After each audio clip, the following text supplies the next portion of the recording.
What's going on, guys? Hey, we're back with a brand new Cappy Army video, and this one's going to be crazy because this is talking about the supposed 50,000 North Korean soldiers coming to Russia. And if you guys have been watching this channel, man, you know how I feel about uh the situation when the North Koreans entered the war on the Russian side.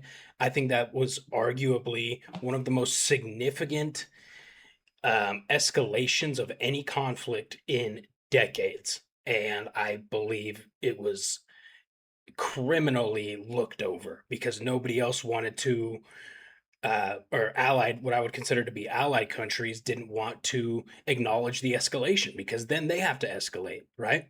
So everybody was just like, don't look at all the Asian dudes in Russia wearing Russian camo.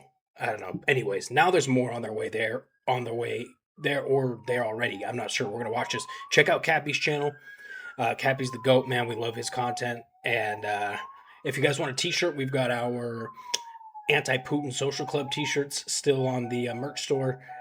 And jump in the Discord for uncensored content and just to hang out with us. All right, guys. Let's get after it. Cappy Army, baby. North Koreans. Let's go. I want to show you how North Korea is now preparing to cross a red line that it spent the entire war in Ukraine carefully avoiding. Because in early August, South Korean intelligence intercepted information that revealed Russia's constructing new facilities in the Vorozhnia region, where they're now receiving 30,000 to 50,000 additional North Korean soldiers that will now enthusiastically be charging headfirst into the Ukrainian drone's meat grinder. Last time the North Koreans entered the battlefield, they took an estimated more than 50% casualty rate, and so naturally the lesson they took away was to just send more North Koreans. But this raises much bigger questions now, I think. How are these additional North Korean soldiers going to change the war? Are they being sent to the front lines? And finally, will this create a justification for NATO troop deployments in Ukraine? I'm Chris Cappy, former infantryman and war correspondent. Fire around the subscribe button for 3 military rundowns every week. So starting back in 2024, that was when North Korea first sent roughly 14,000 soldiers to help Russia in their effort to retake the Kursk region inside Russia after Ukrainian forces successfully went abroad and took hold of that chunk of Russian territory. So the North Koreans were thrown straight directly into infantry assaults, and they suffered severe casualties, especially from Ukrainian drones that they'd never seen before, and the shock of being exposed to internet porn for the first time, the first confirmed death by gooning. Even one of their top generals got overconfident, went too close to the front line, and got injured in a Ukrainian missile strike. Turns out Ukrainian munitions don't recognize the North Korean chain of command. But the whole time, Moscow maintained one important technical distinction. They made sure that North Korean troops... I mean, what are we looking at here? Look at this guy in his helmet. How about this guy? Goodness gracious. This person looks like he's 13. Were officially fighting only on Russian soil. So this allowed them to claim that North Korea was just defending an ally instead of directly joining Russia's invasion, proving that we even love to split hairs about war. But even if that were the case, right? Let's say that was the rationale. The North Koreans were only in Russia to help defend Russia and take Kursk back, which is a Russian territory that the Ukrainians took. Let's say that was true. What if allied nations had that exact same take? Okay, France is going to come in. France won't enter Russia, but they will help defend Ukraine. The UK is going to come with a whole bunch of troops, but they're just defending Ukraine. They're not going to go into Russia. But no. Oh, it drives me insane, dude. At the time, Ukrainian intelligence warned that North Korea was preparing to eventually deploy 100,000 troops slowly over the coming years, like the boil a frog tactic, where you do it slowly and incrementally so no one notices. When I reported from the front lines of Kursk 2 years ago, I asked a Ukrainian soldier what he thought of the North Korean troops being deployed there. He said, quote, "They will make good fertilizer." But since then, things have escalated quickly, and we're now on our way to potentially over 60,000 North Korean soldiers being deployed. The evidence for all of this comes from a direct road bridge that no one's really talking about, and they're just completing it now, and it creates a permanent route for moving weapons and personnel between North Korea and Russia. The bridge goes over the Tumen River in Russia's far east, making it much easier for them to transport these weapons, whereas before it all had to go around waterways and railheads. And officially, Russia claims it's to boost economic activity, Looks like but a good drone experts say we're target. being gaslit worse than your hot ex. Nazir Mahoon leads the open source intelligence research at Truthhounds. He told The Guardian that the reason the bridge is being built is obviously for military purposes because it's easier to evade American satellite space-based monitoring this way. This is how the intelligence community... I mean, there's no other real reason, right? It's not like it's for tourism and travel. There's no Russians going to North Korea. There's no North Koreans coming to Russia, right? So it's either for trade or military. In America and the West determines how much equipment, artillery shells are being transported from North Korea to Russia. They have assessments based on monitoring the different rail networks. However, roads make it easier to hide the true number of military equipment being sent. So the grand counter-satellite strategy is basically take the road instead. But why is that? Mahoon says that it's because the type of rail cars that are visible in an image reveals a great deal about the cargo, and certain categories of goods are transported in open rail cars, which allows them to be identified. Therefore, trucks by contrast almost always look the same in satellite imagery. And when I found out what was actually moving through this new logistics network, I was shocked. But the bridge suddenly made a lot more sense. But before we get back to the episode, real quick announcement. Every Cappy Army episode is now available as audio only on Apple Podcasts, Spotify, and pretty much wherever you listen to podcasts. So if you're a truck driver driving all day for work, or you're commuting, working out at the gym, cleaning the house or the barracks, traveling, or stuck in a plane, you can now listen to the entire Cappy Army episodes without needing to have the dang YouTube open or staring at a screen. A lot of you have been asking me for this for years, and I get it. I listen to a ton of shows as audio only myself, so I'm excited we launched this. My direct link to the show is below in the description in the pinned comment of this video. Just click it, choose your podcast app, and hit follow right now. Then every new Cappy Army episode will automatically show up in your audio feed, or just search Cappy Army wherever you listen. Now let's get back to what those North Koreans are up to. And what exactly is being shipped across these routes? According to an exclusive Reuters report, North Korea is now sending over 120 ballistic missiles and 6 missile launchers to go along with it. And the location of this new deployment suggests a very different kind of mission compared to what North Korea has done in the past. Rosnia is important because it has recently become a hub for North Korean weapons. So their ballistic missiles are shipped there, they're stored there, and then fired at Ukrainian cities. That's why Ukrainian long-range strikes recently destroyed a massive stockpile here. The other reason it likely has nothing to do with economic activity is that there's very little valuable trade out of North Korea, and the bridge costs about $100 million. And so its main purpose is military logistics supply line.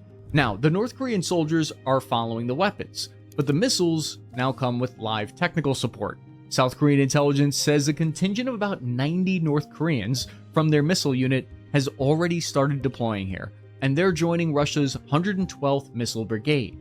So with them, they're bringing the KN-23 and 24 ballistic missiles, and they've already delivered an initial batch of 40 of these missiles, with the full arrangement expected to be decided during talks over the next month. Even international missile shipments require a can we circle back and follow up on that kind of meeting? So how much could this actually change the war? A steady stream of missiles could significantly increase Russia's ability to strike Ukrainian cities and their power infrastructure during the coming fall offensive. Its goal... So I don't know if you guys heard recently or not, but Zelensky did an interview with some, I don't know, maybe it was The Sun or it was some UK news source, and Zelensky said that as of now, as of this time, August 2026, Ukraine is receiving 2 times less the amount of intercepting missiles than they did in previous years, 2 times less. And Russia is firing exponentially more. I don't remember what he said, 2 or 4 times more ballistic missiles or something. It was a big number though. So by far the biggest problem in Ukraine right now is getting missile interceptors, ballistic missile interceptors. And once again, Trump hung the carrot out there, hung the bait out there. Was like, yeah, we're actually going to give them the rights to the Patriot missile systems so they can start building their own. And then decided, nah, never mind, no thanks. And now there's which is just so frustrating because look at North Korea, dude. They're like, yeah, here, take most of our ballistic missiles. Here's some launchers too. You don't even have to use your own launchers. Use our launchers, and you know what? Here's 60,000 guys. Go ahead and take some of our best technicians to help make sure those missiles hit as many civilians as possible. Drives me nuts, man. And meanwhile, Trump's like, nah, never mind. And what I really don't like is when he uses the Iran war as an excuse. I'm sure you guys have seen this, right? Where there's these rumors saying that the U.S. is low on certain missile supply, right? Certain types of missiles they're low on. And anytime Trump gets questioned about this, he says, well, yeah, Biden gave a lot to Ukraine. Biden gave a lot of our stuff to Ukraine. And he's just like pawning off it's not the fact that they were launching 15,000 missiles a day in Iran. That couldn't be it. But it's because Biden was sending missiles so Ukraine could defend themselves. Would be to try to deter Ukraine from launching all of their attacks on Moscow with their long-range drones. And the goal would be to increase the penalty on Ukraine's interceptor stockpile. So the North Korean missiles carry larger payloads and they fly further than Russia's Iskander missile, although they're far less accurate. But that's not really reassuring when the target is that city over there. This unit of North Koreans is only the ADVON, the advanced forces, before the rest, the full contingent, arrives. And so, why are we seeing this escalation now, of all times? Why didn't this happen a couple months ago? Analysts predicted Russia would likely escalate the war this year because in 2026, Russia's war in Ukraine has changed dramatically since just a year prior. Experts noticed some elements were shifting in Ukraine's favor. Russian advances slowed to a crawl's pace. They began losing more soldiers than they could recruit in Russia. Long-range drone strikes from Ukraine started cutting off their logistics across Crimea. So North Korean soldiers are leaned on every time there's an unfavorable shift in the war, like when Ukraine invades Kursk and takes over that territory, or when the battlefield is shifting against Russia's favor. In an attempt to turn things around, they lean on the North Koreans. But the big multi-million-dollar question is, I think, will these North Korean soldiers cross that red line and enter into Ukraine? We now know North Korean operations are planned across the Kursk, Bryansk, and Belgorod border regions. Initial intelligence indicates that they will take over rear guard and defensive duties. So all of the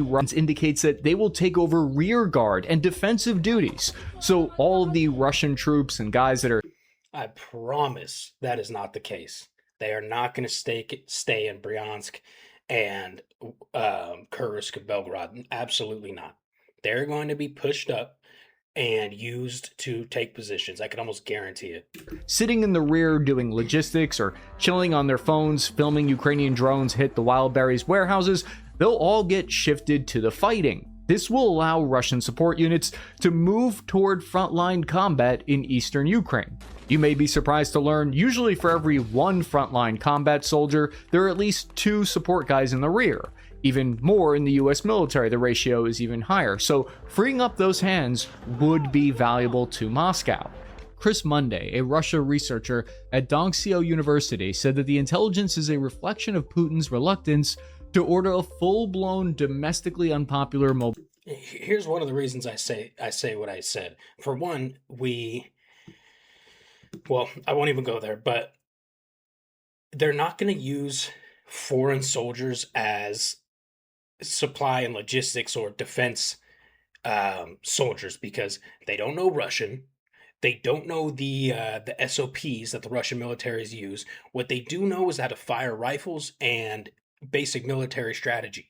They can apply that to where is that applicable on the front line or trying to take Ukrainian positions. They're not just going to teach 60,000 North Koreans Russian and then how the Russian logistics systems work and the SOPs and then send them in. That's way too much, right? There's not enough time for that.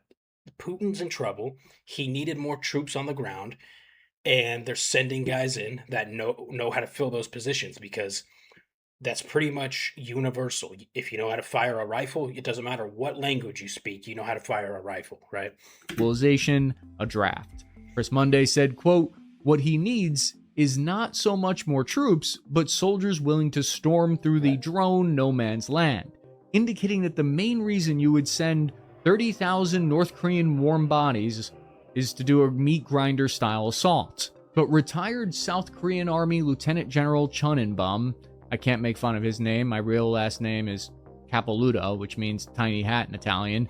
So he called for caution when dealing with the information. The former lieutenant general believes that it's unlikely that the 30,000 North Korean soldiers would be pressed into frontline service inside Ukraine, and due to their deployment location, it's more likely that they'd be used in an auxiliary role to help with Russia's coming fall season offensive.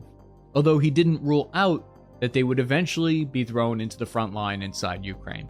That's a lot of troops for an auxiliary role, though. Russia has an estimated 500,000 or so troops deployed inside of Ukrainian territory, so this could be viewed almost as a drop in the bucket, but it is a significant amount of frontline troops, especially when they're applied to just one specific part of the front.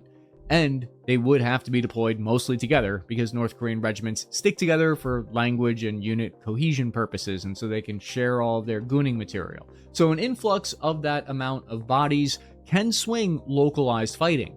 It's enough manpower to strengthen a major Russian push or free up tens of thousands of Russian troops for combat elsewhere. Turns out the solution to Putin's problem all along was to just send other people to the fight. But the most important effect of these troops may be what their presence convinces the rest of the world to believe. Russia wants Ukraine supporters to look at this apparently bottomless supply of North Korean manpower and conclude that Moscow can continue fighting forever. The message is that Russia can absorb any number of casualties and replace them with soldiers from another dictatorship and eventually exhaust Ukraine and its Western backers. Even if the North Koreans perform poorly, their deployment is meant to create the perception that Ukrainian victory is impossible and that the West should pressure Kyiv into accepting a ceasefire on Russian terms. But there's another way to interpret this. Russia has a population of over 140 million people, yet it is importing infantry from one of the poorest countries on earth because Putin remains reluctant to order another politically dangerous mobilization. This is evidence of weakness. It reveals that the Kremlin is beginning to scrape against the limits of how many Russian soldiers it can actually sacrifice. North Korea allows Putin to outsource that political cost of the war. When a North Korean soldier dies thousands of miles away from home, the Kremlin receives the same military benefit without another Russian funeral, creating domestic anger. Putin has effectively found a way to import soldiers and export the body bags. If we do still see a mobilization, it'll be because this effort failed to prevent it. Another reason why it's important to make sure this deployment is not successful for them is because if this arrangement works, it creates a disturbing precedent. Nuclear-armed governments could wage longer wars by purchasing expendable manpower from poorer authoritarian states. Today's globalization is all about outsourcing your casualties. According to a Georgetown University paper by John Earth, it could also affect Asia. If Kim concludes that sending troops helped Russia seize territory, he may become more willing to use the same combination of military aggression and nuclear intimidation against South Korea. So what happens to these North Korean troops in Ukraine may eventually shape Kim's calculations much closer to home along the DMZ. So roughly 14 to 20,000 North Korean soldiers are reported to be stationed in Russia as of May 2026, and it's set to reach over 50,000 now. According to a South Korean intelligence report, these troops, weapons, supplies, and their deaths cost Russia an estimated $13 billion in just cash payments alone to North Korea. The value of all the equipment and artillery shells that they sent to Russia is estimated to be worth $20 billion. That's combined more than an entire year of GDP for the whole country of North Korea. North Korea has somehow turned human wave attacks into its largest export industry. South Korea's Institute for Defense Analysis found that the North Korean artillery, millions of shells, now account for about half of Russia's firing. So far, South Korean intelligence has been right on the money each time about their reports on North Korean troop movements in the war, so I'm assuming that they have penetrated deep into Kim's isolated regime somehow. The North Korean soldiers are initially transported to Vladivostok aboard Russian ships. There they receive Russian uniforms and false identities to conceal their true origins, because the Kremlin originally denied their presence. Russia tried to hide an entire foreign army with uniforms and a firm commitment to lying. They did this so Ukraine could not immediately condemn the military operation. It was to prevent giving NATO justification for increasing support. This allowed them to avoid a very sticky international incident.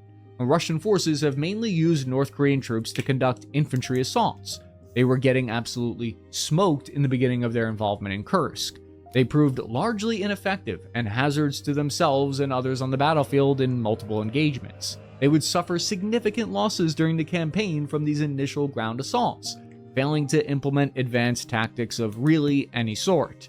So the DPRK troops struggled to counter Ukrainian drone and artillery strikes. They slowly learned lessons though and started fighting more proficiently. They have a reputation for this radical, fanatic type of fighting. 2 North Korean servicemen who were captured alive are being detained inside Kyiv, and they both attempted to captured alive are being Bruh.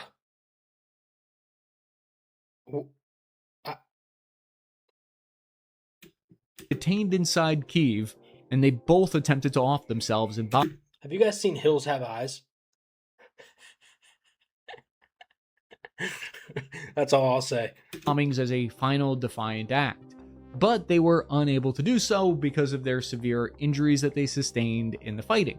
So Kim would later remark about this, quote, "It is not only the heroes who unhesitatingly chose the path of self-destruction to defend great honor, but also those who fell while charging at the forefront of assault battles." So they were given orders to off themselves by Kim instead of being taken prisoner. We've seen this. Since they helped retake Kursk, what have they done? The rumors are eyebrow-raising. So some were assigned to demining operations throughout Kursk, where they received praise, but the most concerning report came in November 2025, when Ukrainian media reported that North Korean soldiers had allegedly arrived in Ukraine's Zaporizhia region and could be preparing to begin tactical operations. If this was the case, it would mean that they were secretly already fighting inside Ukraine. More information came from a mill blogger, Telegram channel in Russia, that the North Korean troops would soon be pushing over the Ukrainian border, but we should take that with a grain of salt. Russian Telegram is not exactly where rumors go for quality control. But there is another major factor driving this new deployment. One of the theories is that Putin is reluctant to put into action new mobilization orders. He fears the domestic backlash. Part of the reason for banning a communications app in Russia is because you're worried about what people are talking about on it. This leaves the Kremlin between a rock and a hard place. The pressure of potential civil unrest is making it increasingly challenging to replenish the depleting ranks of their army amid heavy losses. If they wait too long, for instance, the war might turn further against their favor. If they press on anyway, their own people might remove them from power. This kind of backdoor North Korean draft has already been going on. In 2024, the BBC reported that more than 10,000 North Koreans were sent to work in quote-unquote slave-like conditions in Russian plants, construction sites, and other manufacturing sectors to support their war effort. 5,000 were sent to a factory to mass-produce Russian drones. Remember, we saw all those North Korean women being imported to work at those Wildberry supply warehouses? Which explains part of how they're able to do that so much. So this is a violation of UN sanctions, banning the use of North Korean labor, although not many countries pay much attention to UN sanctions anymore these days. A South Korean intelligence official reported that as many as 50,000 North Korean workers were deployed to Russia in 2025, and it's part of what has given reasoning for Europe to help mass produce drones for Ukraine. The Modern War Institute at West Point found larger contingents, stating that more than 30,000 North Korean laborers were deployed to support the front lines as of August 2025, but if it wasn't enough to export labor, North Korea is also importing Russia's wounded. Hundreds of Russian soldiers have been covertly sent to North Korea for medical rehabilitation and rest. Dozens of Russian soldiers reportedly enjoy access to pools, saunas, table and tennis courts, and medical treatment for their injuries sustained on the front. A Russian soldier said regarding the effort that, quote, the facilities were clean and good overall, and the sun was shining. It seems to be a relatively small-scale program serving the wounded from Russia's Far East region. However, a Russian tour guide whose agency facilitated soldiers' trip to North Korea said that the Kim regime has the capacity to welcome many, many more Russian soldiers. Yeah, it's smart. You know, the guys that are losing legs and limbs and getting brutally wounded, send them out of the country so the population doesn't see them. Like here in Ukraine, you see men walking around with one leg, one arm, missing both legs. It has an effect on the population's morale for sure, and it would in Russia too, especially considering they've had even more casualties than Ukraine. Pyongyang's healthcare system has been strained under international sanctions for decades, and with the added influx of battle-wounded foreign nationals, it's created even more stress. The little supplies kept for the average North Korean civilian population are being diverted to Russia's war hospitals in the west of the country. It seems that the sacrifice made by all the war effort has not been forgotten by the supreme leader. Kim recently unveiled a new memorial statue in the center of Pyongyang. Wow. Presiding over the ceremony, he praised the bravery and honor of his fallen soldiers, fighting in a quote-unquote sacred war, he said, for the future of Russia. Flanked by men of both national uniforms on both sides, Kim gave his usual remarks before embracing veterans of the conflict and shaking hands with foreign dignitaries. Kim felt honored by their sacrifice and looked forward to the quote-unquote new history of friendship with Russia written in blood. That's one way to honor the dead, by explaining why they died for somebody else's country. Some analysts have suggested that Russia could be sending its military to North Korea under the guise of medical help. An Institute for the Study of War spokesman reported that the arrival of combat-experienced Russian soldiers to North Korea may allow the Russian military to work with North Korean forces and disseminate lessons from the war in Ukraine while ostensibly recuperating. Kim is willing to send his own men to die for Putin, and I'm sure he's expecting more than just equipment in return. With this information in their hands, North Korea will become more effective and dangerous on the battlefield and modernize their largely antiquated understanding of waging war. Multiple South Korean intelligence and press sources report that Russia has been disseminating air defense missile technology information to the Kim regime and helping provide assistance for space-based capabilities for satellite and other orbital tech. Putin is aiding Kim's development and production of North Korea's KN-23 nuclear-capable ballistic missiles. When they were first fired at Ukraine by Russian forces, the missiles missed their targets by several miles and often created difficulties for maintenance crews. Just a few years later, though, they're closer to Russian ballistic missiles in their range and accuracy. Kim sees their joint operations as raising his legitimacy and his prestige on the world stage. Diplomatic relations with Russia have improved, serving as a bridge between the nations of Russia and China now. We can see the clear signs of cooperating. Kim was the guest of honor alongside Putin at China's military parade in Beijing. He seems to be moving on up in the world, with Chinese leader Xi Jinping. They're just missing the supreme leader of Iran, the Ayatollah, and then you have your leaders of the Axis power of World War III. Hosting them personally. The DPRK is now far less motivated to engage with talks with Washington, D.C. Kim has shown little interest in inter-Korean engagement even. Pyongyang has disavowed unification repeatedly now and flatly rejected multiple attempts at diplomatic outreach from Seoul. Now Kim is urging for strengthening border protection against their quote-unquote arch-enemy. How will this change calculations by NATO and its allies? Zelensky is now pressing South Korea to send air defense system support since Kyiv is running low on Patriot interceptors. Ukraine is in contact with the South Korean military and defense industry to increase their cooperation, now due to these North Korean deployments.